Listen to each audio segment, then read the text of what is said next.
Welcome to the Coaching Edge podcast with your co-hosts, Dr. Steve Jeffs and Erwin de Grave. Each episode, we bring you expert guests and transformative coaching insights. Let's dive in. Hello, everybody. Welcome to a new episode of the Coaching Edge podcast with your co-host, Dr. Steve Jeffs, and myself, Erwin de Grave. And today we have the pleasure to talk to Nic Woodthorpe-Wright. How you doing, Nick? How you doing? I'm doing good, Erwin. Thank you. Yeah, well, great to be here. And Steve, thank you for being here as well. So, Nick, we could try to introduce yourself, but you know yourself much better than we do. So, who's Nick? What does he do in coaching? How did he got in coaching? Well, I find that question is always being asked of myself, like, who am I? But I can give you a sort of a brief history, if you like, that's what's brought me here.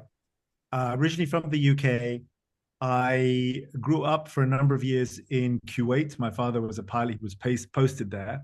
So that was in the mid-70s. That was my first experience of the Middle East as a young lad.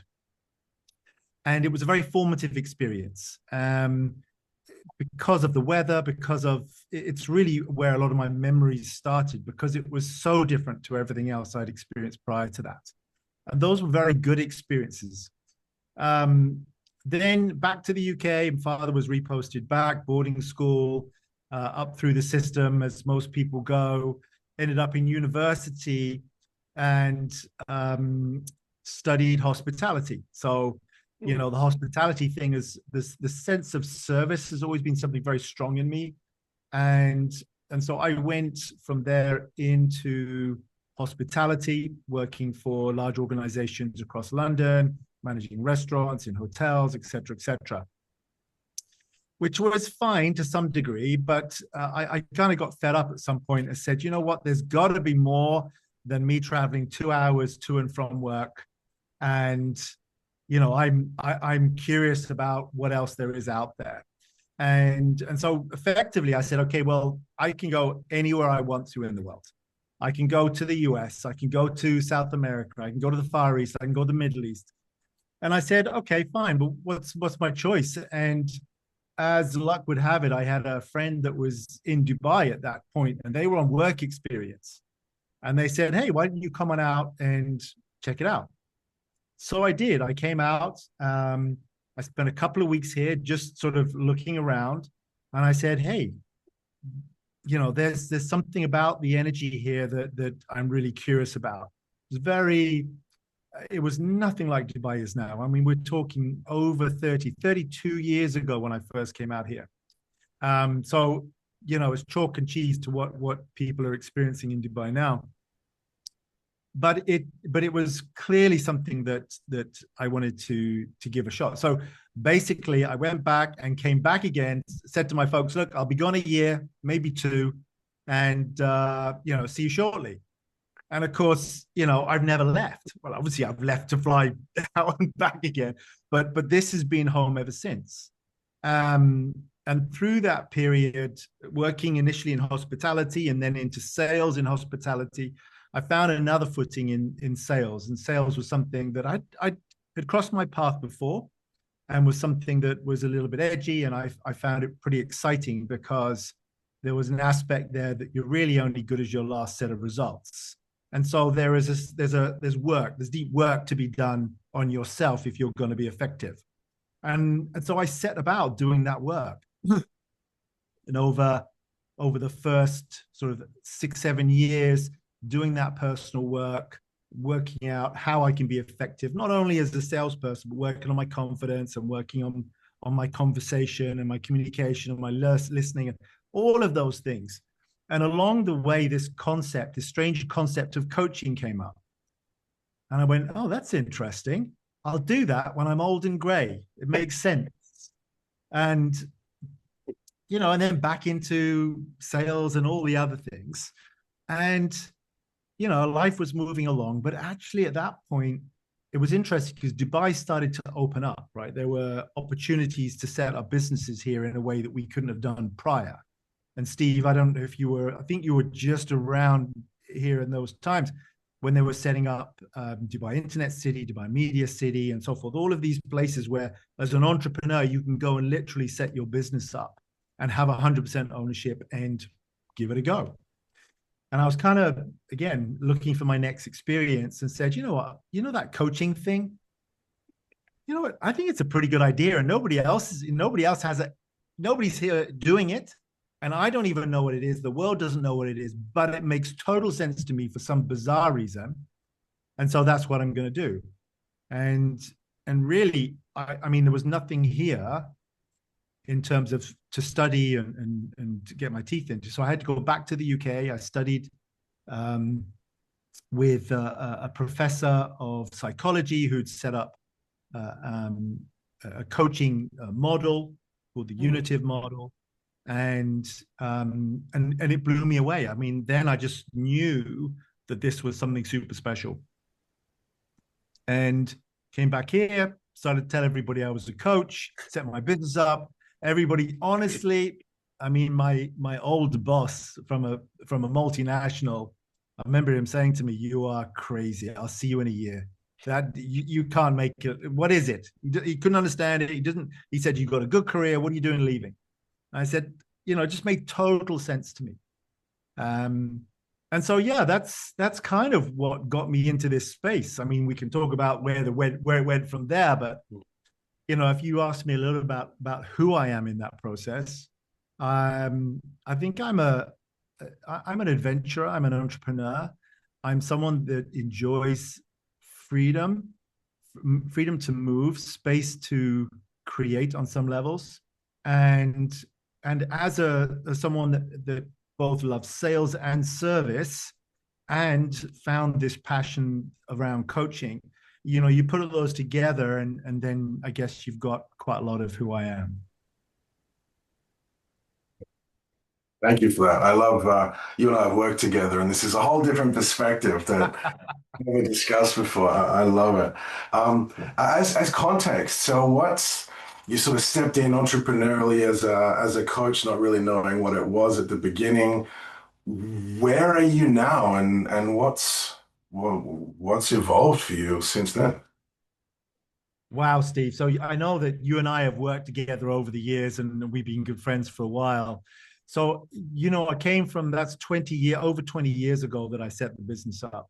And, it's really morphed over the years. I can tell you where it is now. And of course, this has happened over that extended period. We're now one of the largest coaching companies in the region, and when region, I'm talking about the Middle East. We've got over 100 coaches that work with us.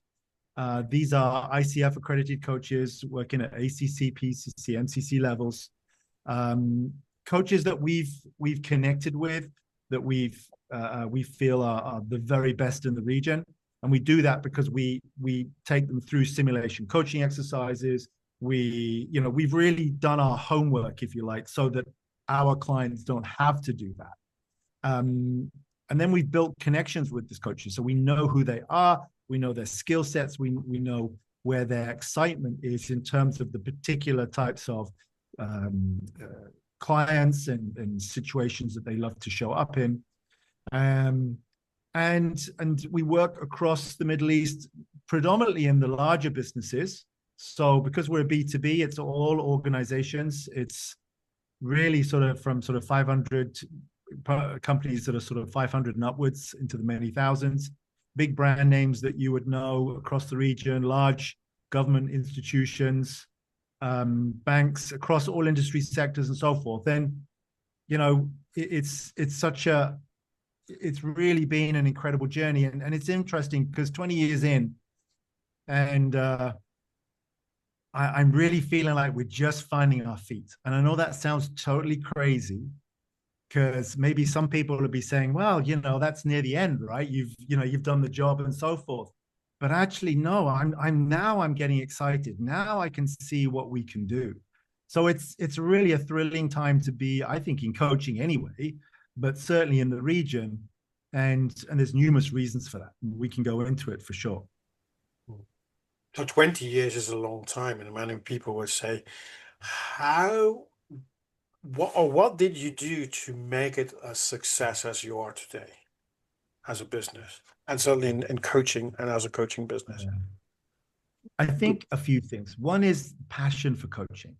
That's never left. I think my early experiences in coaching, in terms of the training I received, and there's a number of models that I got trained in and certified in the early days. But every time I went through a program, it just reiterated how powerful this process was and where it really was going to be of deep service, not just to leadership, right? But that's where I've ended up. I've ended up in this space of corporate leadership.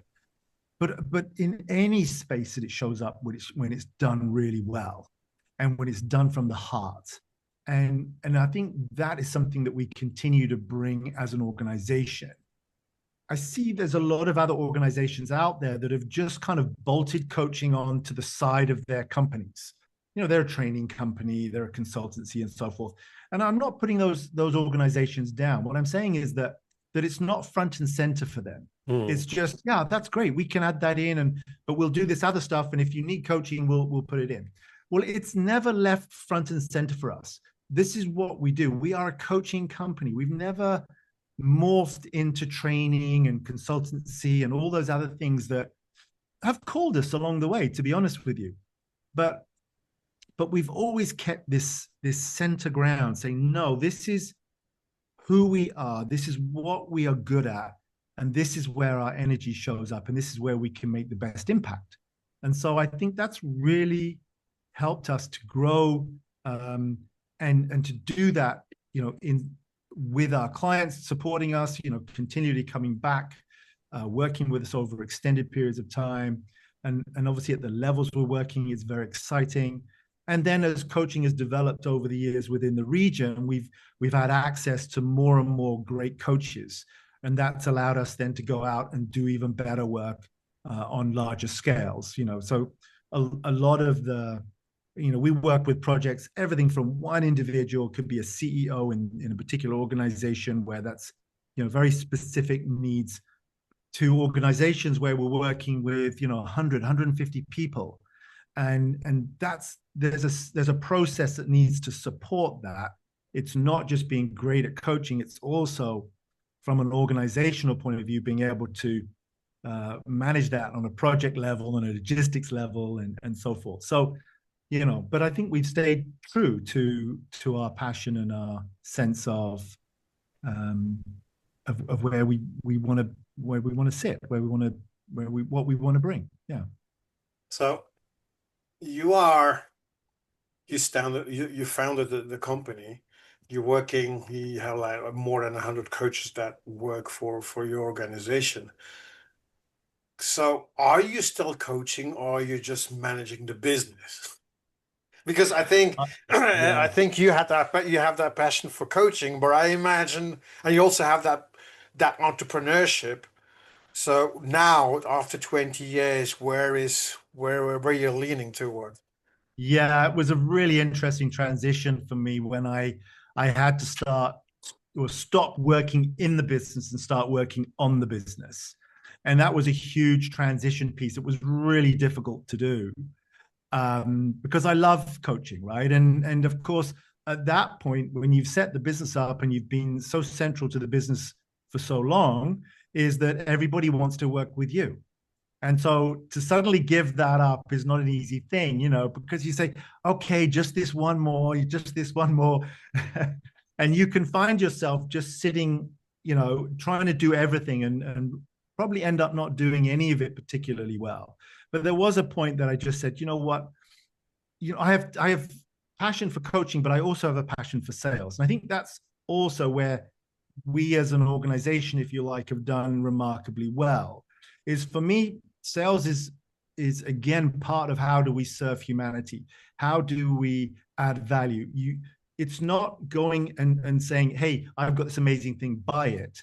It is very much about, you know, what do you need? And can we bring something that's going to make a massive difference for you, given the challenges you're facing?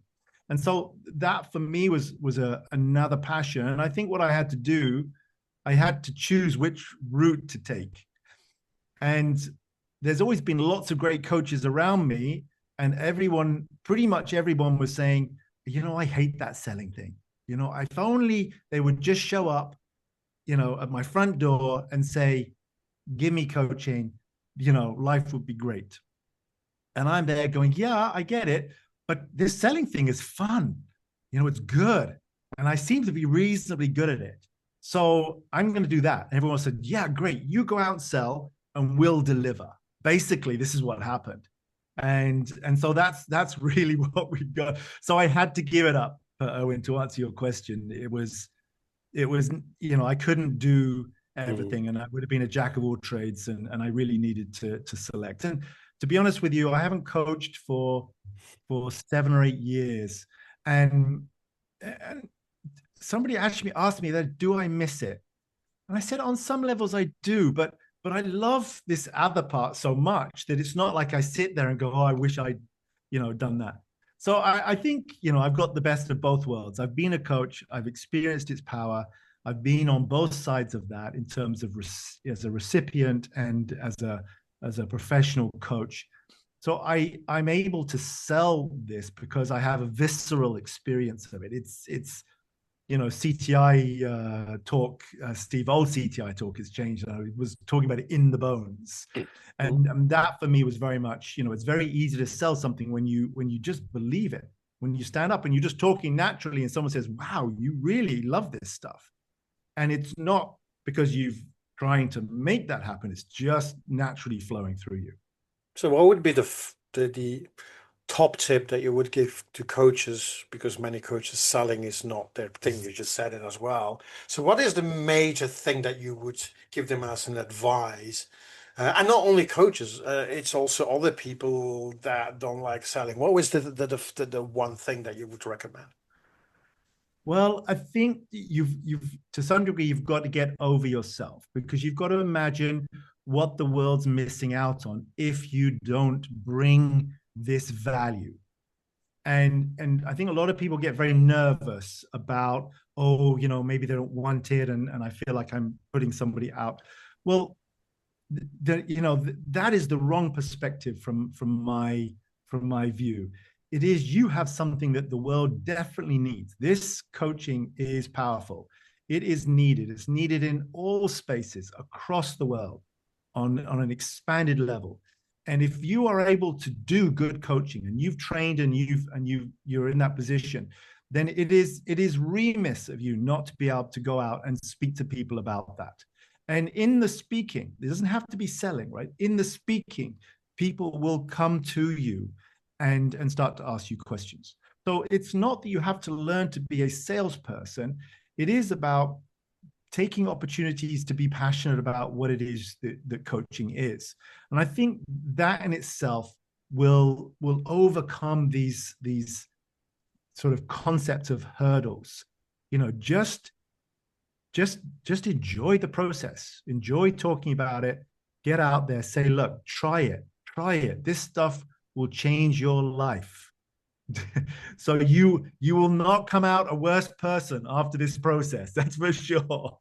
I love it. I heard this recently. How do I sell something that people don't understand? Like even today, people kind of don't get coaching. And I kind of want to frame this in your experience, because so much has happened globally in the last 20 years, let alone what I saw while I was living in Dubai for over a decade. But in the early 2000s, like coaching was sports. It wasn't even kind of, performance management at that point necessarily. So you've built a business that's been sustained from a place where no one knew what coaching was. So how can you sell something that no one knows about, no one cares about, no one even knows that they love it yet? Oh my goodness, Steve. I've spent 20 years doing exactly that, selling into a market that doesn't understand it. And I think it's always about the sense that people need to understand. It's important they understand it. And to some degree, this region, I can't speak for other regions, this region has always been open and curious. if you've got an idea and the idea makes sense, then it's hardly ever that I've had somebody come and push me away. They've gone and they're asking more questions, and so that in itself means that it's an education process. We're still educating. We'll still be educating in 20 years from now. And so don't imagine that you can just wait until everybody knows what it is and then hop on the bus. No, you've got to be part of this changing understanding of what coaching is. And I'm still talking to people every single day that don't truly understand what coaching is. They've heard of it. They think they understand it. They've never experienced it. They've heard it's a good idea. And so it's really just continuing to reiterate the things that we can explain, express about coaching. It's about being passionate. And more now, of course, this is critical. And this is where, interesting, a lot of the ICF data becomes very useful, is that we need to start to be able to show return on energy, return on investment. Now, while that's never an easy place for any training or coaching or process of the same to be able to prove that categorically, I think we have to get more realistic that coaching will only be allowed to operate on the scale that we want it to when we can prove it beyond the individuals that go, I had coaching and it changed my life, and I got this, that, and the other. That's fantastic, right? Those are great stories when they float around. But until we can go, and I'm talking now about corporate, okay, the B2B element, until I can go into a CHRO and say, this is why you need to invest that money over here in this with these people, because your payback is X, Y, and Z. And I can prove that because of the projects that we're working on, because of this information that we have. And then you can go and speak to these people and so forth. So this is an ongoing process. We're getting much better at it, I'll be honest with you. And there's various ways and means that we're making that work, and it certainly helps us. But I think all of us in the coaching arena have to be better at finding ways to really prove the value that we're delivering. That's what I see with a lot. That value piece. They know they're giving value, and that coaching is a great value, but they don't know how to word it, how to communicate it, how to message it, and more to people that do not, one, don't understand what coaching is. Second, what coaching can bring and what it can bring. As you just said, Nic, it's just based on if you experience it and you go to an HR manager that has experienced coaching, well, it's going to be an open door. Well, but they will be open to sit down and listen in what you offer. Erwin, you're totally right. Their door is open, but here's part of the challenge, because they may be a decision maker, but they are having to sell this into a larger organization. And very few people within that organization can have that visceral understanding of how powerful this is. So we need to help them go out and explain this. So it's not just us selling into these critical people within organizations. We need to be able to support them going out and having that conversation internally. So there's a lot of work for us to do in that sense. And only then the doors will start to open more extensively. I mean, thankfully, the doors are open for coaching. So it does show that there has been many a leap of faith. But I think now we're past that point where leap of faith, that will still happen out there, but it's not really where this industry is at. We cannot rely on that leap. We now have to really, get our act together around how do we help not only ourselves put coaching into organizations, but also the organization itself to feel at ease, comfort, and really be able to say, yes, this is a very good idea. What can we as coaches or business leaders who are using coaching in their organizations do to help achieve that outcome? Well, I think it is, if you're in assume you're talking about being in an organization and trying to bring coaching in. I think it is about, a little bit will be about who you work with and how you work with them. And part of that will also then be about asking them, how are you going to help me prove this internally? So, it's basically calling forth organizations such as ours and telling us what they need to help make this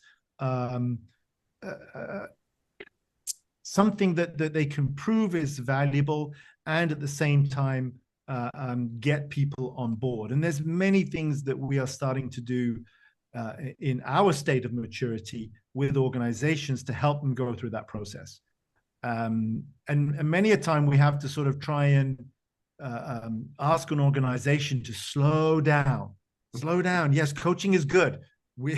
But slow down, because what's going to happen, and I've seen it happen too often, is that somebody in there is passionate. Yeah, let's bring coaching in. We're going to coach everybody, and it's going to go amazing, and so forth. And we do it, right? We come in, we work with them and so forth. But there are things that start to go wrong, and it's not the coaching that's going wrong. It's the fact that people don't understand what it is. They don't know why they're doing it.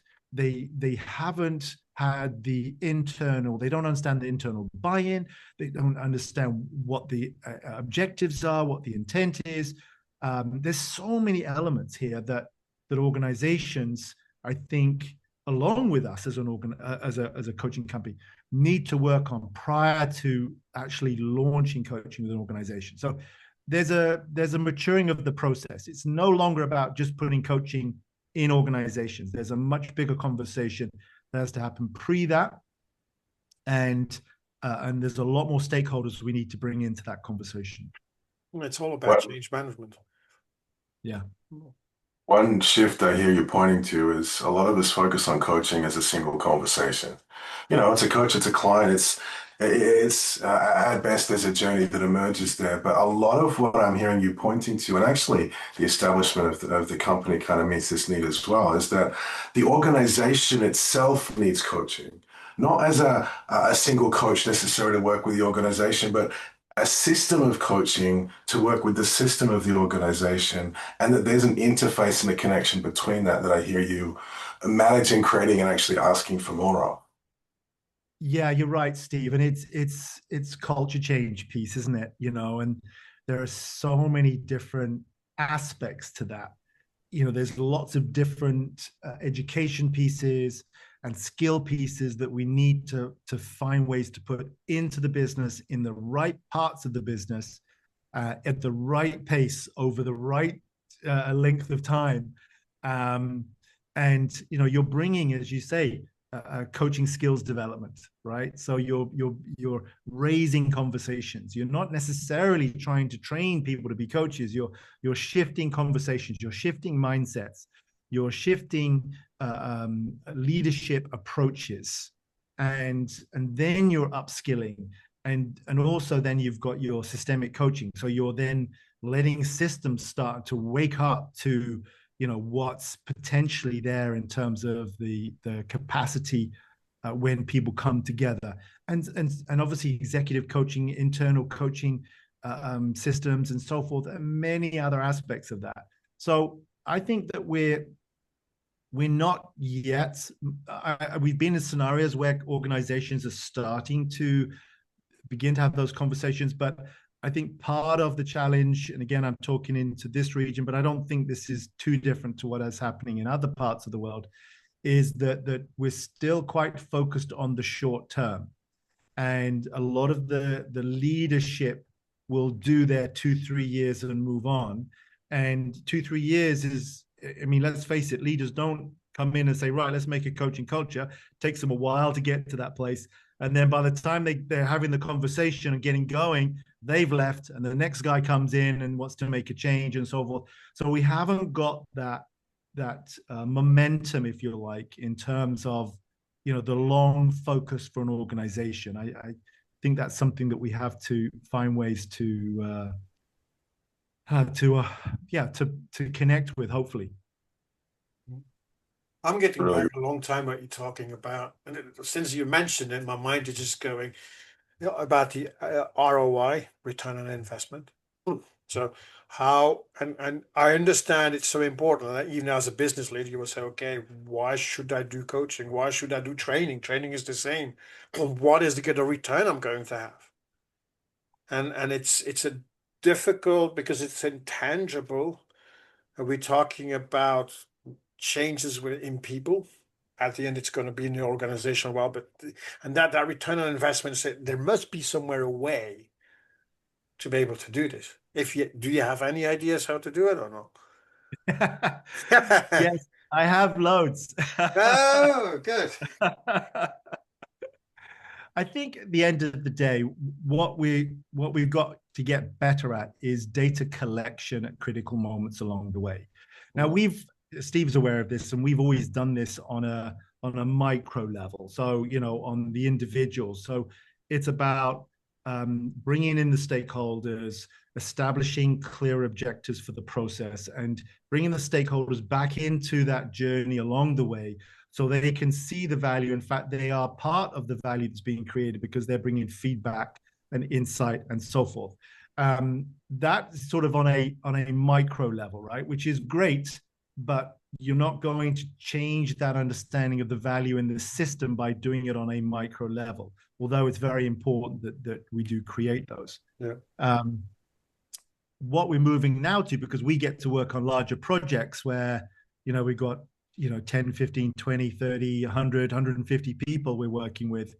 And now this is when we need to start to automate this process a little bit. And we work with a coaching platform that allows us to, in multiple ways, connect with the people in the process at critical moments, ask them a number of questions, get some insight to the impact. Of course, we also have their objectives, where their ratings are against objectives.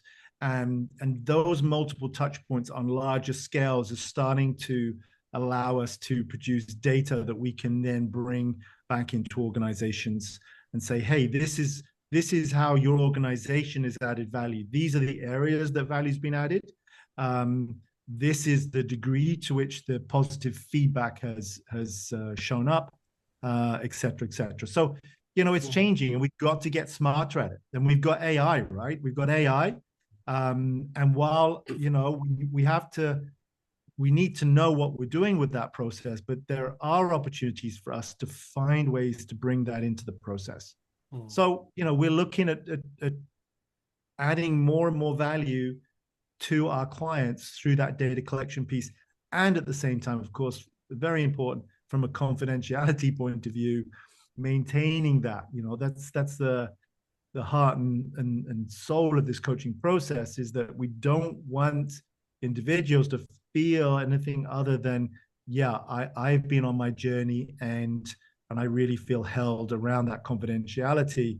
But I'm happy to share these elements. And I think that's what we have to continue to do, draw on people that want to share those, those public objectives and insights to the organization.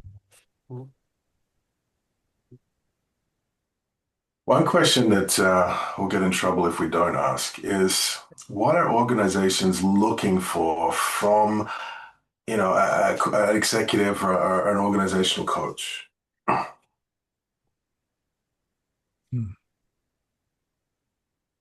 The context is to help you, because it could be a big question.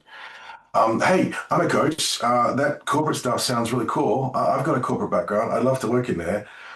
But actually, and I know you and the team have been doing a lot of work about streamlining profiles and working out who do we put forward, how do we do that? So it's not just the matching of the client need, but it's also, as a coach, what could I learn from? How could I grow to be potentially more compelling to an organizational client? Mm-hmm. Yeah, it's a good question, Steve. And I think coaches on the whole struggle with this a little bit because and it's part of that is because they come into coaching and they're so excited that they've got this skill, and this is a good thing, right? They've got this skill, they can see how powerful it is, and they want to go out and do that coaching thing to everybody. And part of the challenge is, and I think there's a lot of people that come out of coaching programs with that sort of excitement, but then suddenly find that the world's a more difficult place to bring that skill. And I think there's multiple pieces. One is that you need a level of depth in your experience. And I'm not just talking about coaching experience here. I think your own individual experience. Organizations feel safe and comfortable when they feel that you have come from a corporate background and you sort of understand what they're going through, and you've probably experienced some of these things and so forth. There's a level of comfort. Now, does it mean that you're going to be a better coach in organizations? Well, yes and no. But the idea here is that if you are a brand and you want to bring that into particular parts of the organization, then you need to be able to say, I've been there, I've done that on some level. And then there's the other depths of experience is, the types of clients you're working with, the industries you've worked in, and so forth. So part of the challenge is you're going to have to build a history. And I get so many fresh coaches calling me up saying, hey, I'm certified. Let's do this coaching thing. And I've got to go, great, I love your passion and so forth, but just, hold fast, go out and get some hours. I'm afraid you're going to have to build your brand a little bit, because that's not our job. Our job is to find those that have the skills and the depth of skills, the experience, the accreditations, and that then are going to be of deep service to our clients. So coaching is one part of this brand building you're going to have to think about. It's an important part, and deepening that. And Steve, you know this because you've done multiple. I know you've done multiple models. You've worked on you've got multiple assessments. You've expanded the repertoire that you have to a point where you can hand on heart and say, I really know what's going on here. And then you get to bring that coaching piece. And I think that the clients will feel at ease with that level of depth in a profile that we bring. So that's something to be aware of. Yeah, thank you for that. I'm really appreciating the first thing that you said, that organizations need to feel safe.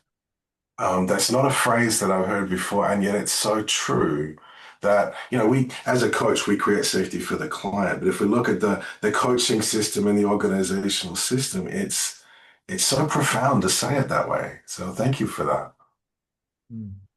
Pleasure. And you know what? I mean, this is part of our education of the corporate client, is that because coaching still seems alien on some levels, they need to feel like that we're not aliens, or we're not foreigners to their systems and their mindsets. And so, this is the meeting of two worlds. And we need to be able to do that, and at the same time educate organizations that you don't like. We get asked this all the time. So we're a banking, so can you send someone that's done finance before? And we're there going, okay, all right, so let's just have a conversation about that, right? It's, we've got a senior person, and so we can tick a lot of the organizational experience boxes that will make you feel safe. But ticking the finance in that scenario is probably not going to be the thing you have to worry about, because at the end of the day, we're not going to be working on your technical skills. Yes, we might need to know some of the language and so forth, but that can be picked up fairly quickly. At the end of the day, this is about the softer side of leadership and the individuals, a growth in awareness and an understanding about how they can step their game up and what's in the way of that. So we really try and help them to steer away from this. I need someone that's been there before, almost like the old mentoring conversation, right? Have you got a CEO that's run a company for 10 years and has gone through M&A and have you got one of those? And it's like,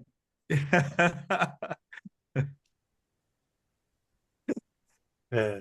Yeah. So Oh, yeah. So, Nick, we've been talking about what's going on today, what happened in the past, but what do you see in the future? Yeah, this is really interesting because, of course, I've mentioned AI earlier, and that's something that is definitely hovering around, and it's something that has not found its feet yet, and we don't quite know how to sit with it, and we're toying with it too. Um, and interestingly, there are very large organizations out there that are starting to really think seriously about how do we leverage this in order to create that systemic change that you talked about, Steve, and support development at key levels within organizations. Perhaps not at senior levels, but when you've got potentially 8,000-9,000 people that you want to put through coaching or some form of coaching journey, you're just not going to be able to do that through the standard process that we would expect, that sort of literally working with the coach and so forth. So they're getting, and we're working with organizations where these conversations are starting to unfold on a very serious level, which is exciting. So there is that element, but that's not the whole of coaching at all. I don't believe that coaching is going to be overrun by AI. It will play a part, and we should find appropriate ways to leverage that. But the human aspect, when seriously good coaching happens, there's something that is nothing to do, or very little to do, with the words being spoken, and a lot to do with the intuition, the curiosity, the holding of space, the creating of an opportunity for change to happen, that really is only possible between human beings. And so that's not going to go away. We've got to continue to hone this skill, this coaching expertise, and find more and more ways for us to bring that into organizations. So it's getting curious about that. But the future really, I think, is very bright. I really do. We talked a little bit about the sort of tipping point, and I was saying, 20 years in, and I'm thinking, wow, now's a great time to be here. It's almost like we've warmed up the room, and now is when we can really start to make a difference. So for me, that's very much where I believe coaching is. Coaching has expanded so hugely over the last 10 years across the world. So many more coaches, the conversations that are being used, in a coaching space, the conversations that are shifting. I mean, even listening, I listen to podcasts as well, and listening to the Diary of a CEO, and it's probably the top podcast out there. There's constant conversations about how can we be better at dialogue, how can we be better listeners, how can we manage ourselves differently, how do we want to set ourselves up for success. And I think all of those things and a lot of others will come through bringing coaching into every facet of the human journey. So, I'm excited, to be honest with you. I think there's a lot that we still have to do. I think we really have to maintain our professionalism. I think we really need to hold fast around the key aspects of what has allowed us to get in through the door. And, in terms of our ethical practices, we've really got to be aware of that and think not just in terms of what's the value I'm adding in this particular interface. It's how can we set coaching up to be in these bigger conversations over an extended period of time. So, I think there's a lot for all of us to do in that sense. Much to think upon. I love how you can both look back and go, wow, it's a great time to be 20 years in, because like there's stuff about to happen. That's a really exciting place to play. And for those listening, it's an exciting journey to be part of. as we do move forwards. Well, Nic, this has been really insightful. I'm appreciating how you've languaged a lot of these things because I'm seeing things differently through this conversation, and I really appreciate that. So, for others that have taken value from this conversation, would love to connect with you. How can people find you? I'm on LinkedIn, of course. You can find me, Nic Woodthorpe-Wright. That's Nic Woodthorpe-Wright. I'm sure you'll find a way to. I think as long as you put Nic Wood, I think I probably show up there with a double-barreled name. There's that. Please feel free to reach out and connect with me. Alternatively, you can send me an email, nic@wwacoaching.com. Simple enough. And yeah, I'm here. And as I say, 20 years in, I think, there's a lot of conversations that have been had along the way. And, for me, it's about continuing to serve the industry. And, that's how all of us are getting to this point where we're at the sort of tipping point. It's the work that we put in, and the more people that come in and help us with this, the better, I think. And so, yeah, I'm excited by the people that are coming in. I'm excited by the people that are already in, expanding their repertoire and their skill set and their experience. All well and good, and there's a lot of work to do. Well, thank you very much, Nic, for this exciting and conversation that we had. And everybody else, well, thank you for listening in. And until the next episode, take care. Bye. Thanks for tuning in to The Coaching Edge. Until next time, keep coaching and keep growing.